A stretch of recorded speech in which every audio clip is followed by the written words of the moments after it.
his clear opposition to Hitler's regime did not, in his view, excuse him from a sense of responsibility as a citizen of the German nation. So this is an image of state in the most precise sense, an image of state-sponsored torture, the state to which we belong as citizens. Just as the Romans crucified Jesus as an enemy of the state, a political dissident who was accused of assuming the false position of sovereignty as king of the Jews, the hooded man was also under suspicion, accused of being an enemy of the state, a high-resource detainee, to use the modern jargon.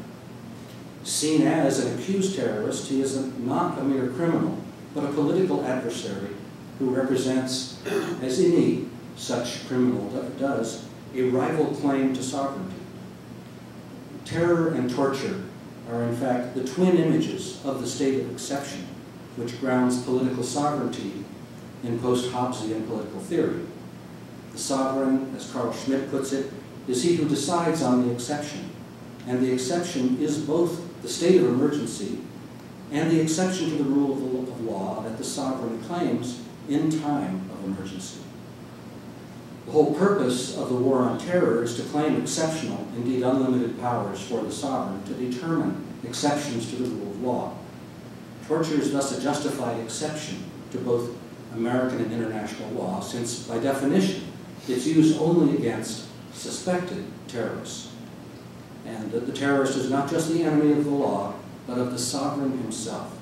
He is the necessary counterpart to and antitype of the sovereign, claiming for himself an exceptional status that mirrors, that imitates the role of the sovereign. And if I had time, I would show you many other images from the war on terror, particularly a mirroring of Uncle Sam and Uncle Osama. Uncle Osama recruiting U.S. soldiers to go off to Iraq, since that was the declared purpose of 9/11, aside from inflicting damage on the U.S., the purpose of it was to lure the U.S. into invading and occupying Iraq, and it worked like a charm. So this, I think, is why the iconic tableau that unfolds in the Passion of Christ itself, I mean, the real thing, why it takes the form it does as a mock coronation. Jesus has to be killed, has to be humiliated and tortured, but not just in any old way, but in a spectacle that simultaneously raises him up as a crowned sovereign, remember, with the crown of thorns, and brings him down to the level of a common thief. Crucifixion was not a dignified form of execution. The fact that the Abu Ghraib torturers mistook a car thief for a terrorist makes the political meaning of this image a kind of obscene parody of the Passion. An obscenity which does not affect the dignity of the image, however, but the moral status of its producers. So this is an image of our moral and political state of the United States at this time. And I think it also is a reminder of that the Passion is not just this Passion play, not just theater, that it also was torture, humiliation, and mockery, mock apotheosis, mock sovereignty. A devotional reading of the Hooded Man also has to take note of the way the picture evokes other images from the Passion cycle, and not just the crucifixion. The only sense in which the crucifixion, I think, bears on the image is its putative narrative location as the figure of a tortured criminal on the verge of execution, in this case by the modern and perhaps uniquely American technology of electrocution, not the archaic ritual of crucifixion. But the specific posture of the Hooded Man and his elevation on a pedestal connect him to other episodes of the Passion. The downward slant of the arms links him with images of Christ performing gestures of welcome, beckoning, surrender, descent, as opposed to the upward gestures associated, for instance, with the crucifixion, the transfiguration, and the ascent into heaven. There's a contrast as well with the mosaic figure with supporting arms exerting military force with his raised arms. Thus we find exactly this downward arm position in representations of Christ descending into hell as in this icon now in St. Petersburg, in the workshop of Dionysi, or the Sermon on the Mount with its welcoming vulnerability, or the so-called Man of Sorrows, or Lamentation, probably its most famous version by Fra Angelico, which is strictly a non-narrative image. No textual episode describes this or to illustrate. It represents Jesus after the crucifixion but before the entombment, his bathed body seemingly on the borderline between death and life, and often propped up this way as if he's almost vertical, but not quite. And this, of course, this picture like this would be lived with as a devotional image, not passed by as just a reminder of a narrative.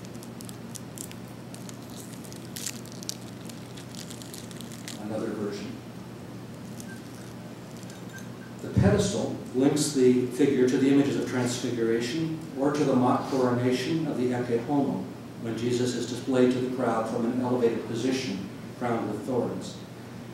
And finally, the hood firmly identifies the figure with scenes of the mocking of Christ, where he is generally portrayed with a blindfold, as in the renderings of Grunewald and Fra Angelico.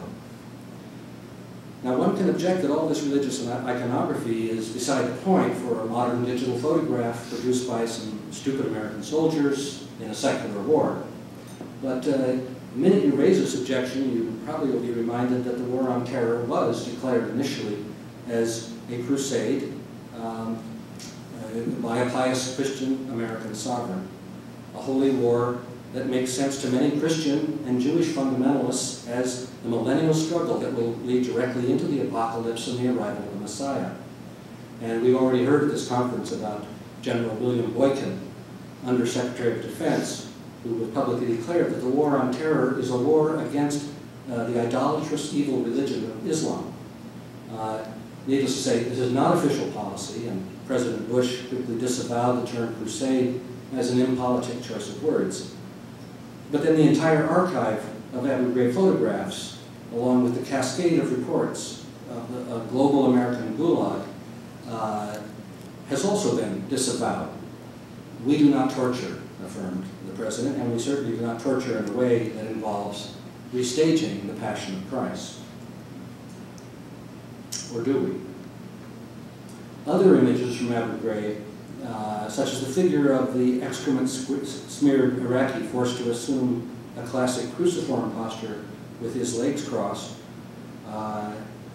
or a naked Iraqi led, like Jesus, on a leash, make one wonder whether some kind of obscene passion play was being orchestrated by the still unidentified military intelligence personnel and independent contractors outside the view of the camera. The few bad apples who've taken the blame for these abuses were, by and large, nice young Christians from small-town backgrounds who almost surely had never heard of Fra Angelico. They might, however, have seen, too late perhaps to realize what they were doing, Mel Gibson's The Passion of the Christ, which was released at the very same time that the Abu Ghraib images were made public. Did they notice the resemblance between Gibson's portrayal of the pleasure and glee that Roman soldiers take in torture? Did they ask themselves what has become of Christianity at a time when its major cinematic expression completely eliminates its positive message in favor of an obsessive concentration on the minute details of the tortured human body? Did they notice that Arabs and Muslims have now assumed the position of the sacrificial victims in a Christian crusade against evil? Did it dawn on them, and this I think is one of the weirdest moments. Remember when the Abu Ghraib photographs came out, Rush Limbaugh, in a discussion of them, dismissed them as something like fraternity initiation pranks. He said, you know, this kind of thing goes on, stripping young men naked, forcing them to engage in simulated sex acts, and a fair amount of beating, and making them stand on a box and balance with a hood over their head.